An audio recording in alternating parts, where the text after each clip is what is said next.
ओम नमः शिवाय। कलयुग केवल नाम आधारा, सुमिर सुमिर नर उतरहि पारा।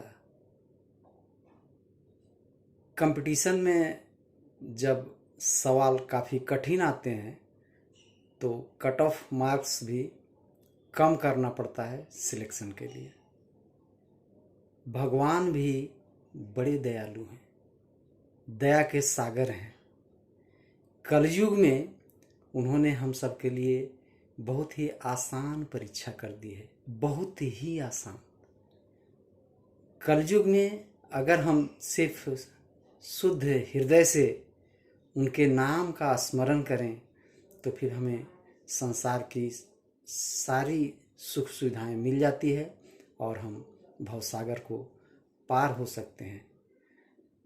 भगवान कितने दयालु हैं, इसका एक प्रसंग रामायण से मैं सुनाना चाहता हूँ। बहुत ही रोचक ज्ञानवर्धक प्रसंग है।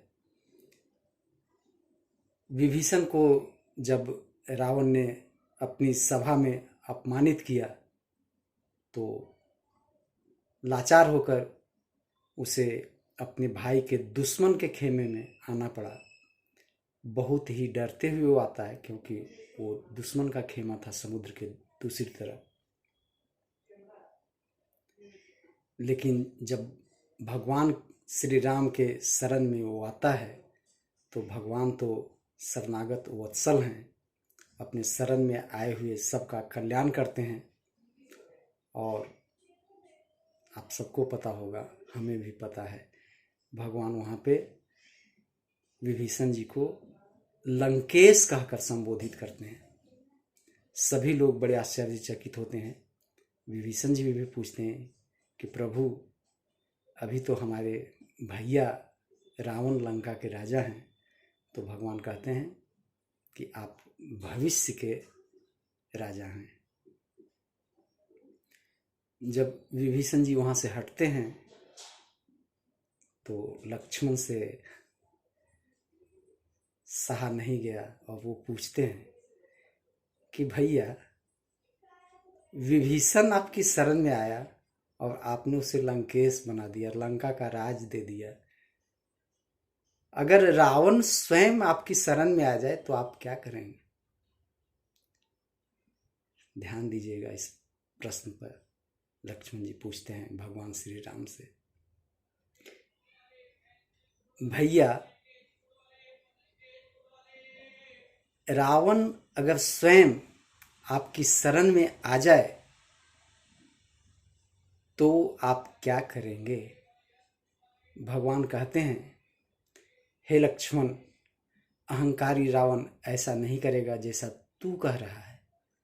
लेकिन फिर भी एक बार के लिए मान लो कि अगर रावण मेरी शरण में आ जाए, अपनी गलती के लिए क्षमा मांग ले, सीता को मुझे आदर सहित वापस कर दे, तो मैं उसे